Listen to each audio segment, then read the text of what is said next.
Мәчеттә иле вакыты. Намазга килүчеләр арасында Исламнур Хәйретдинов та бар. Тормыш иптәше Илхания белән быел аларга исламның 5 баганасының берсен үтәр өчен хаҗга бару мөмкинлеге туа.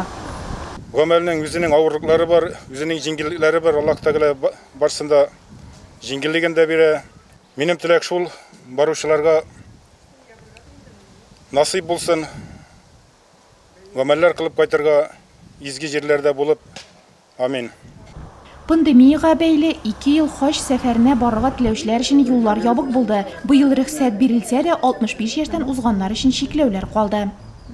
Әлхәмдүлилләһ, үзебезнең мәхәлләбездән 3 кеше шушы җирдә булырга насыйп булды. Аллаһ Тәгалә кылган хаҗларын кабул әйләсен. Һәм инде әйтергә кирәк, быелгысы елны җөмһүриятебез буенча 800-дән артык кеше хаҗ гамәлен кылырга насыйп булды. Әлхәмдүлилләһ, районыбыз буенча 12 кеше шушы җирләрдә булып кайттылар.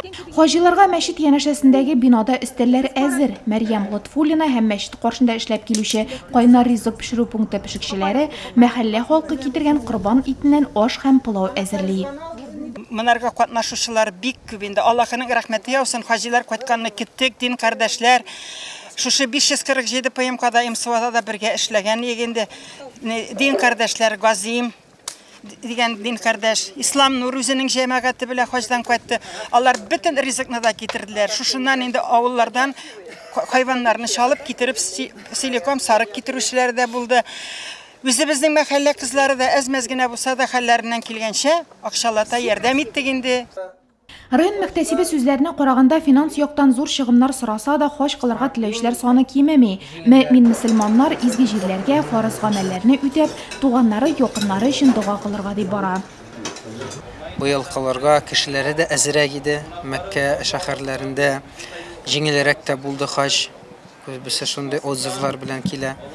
Бик әйбәт итеп, әлхәмдүлилләһ, Диния нәзарәтенең Думарты хаҗ дигән оешмасы бик әйбәт итеп хаҗны оештырган. Әлхәмдүлилләһ, табиблары да җитәрлек, урыннары да җитәрлек.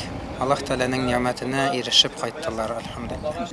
Фома авылы мәчете имамы Мәксүм Таһиров президент программасы буенча Сауд Гарәбстанына бушлай бара алган, аның моңа кадәр хаҗ кылганы булмаган. Хәзрәт 1996 елдан башлап имамлык итә.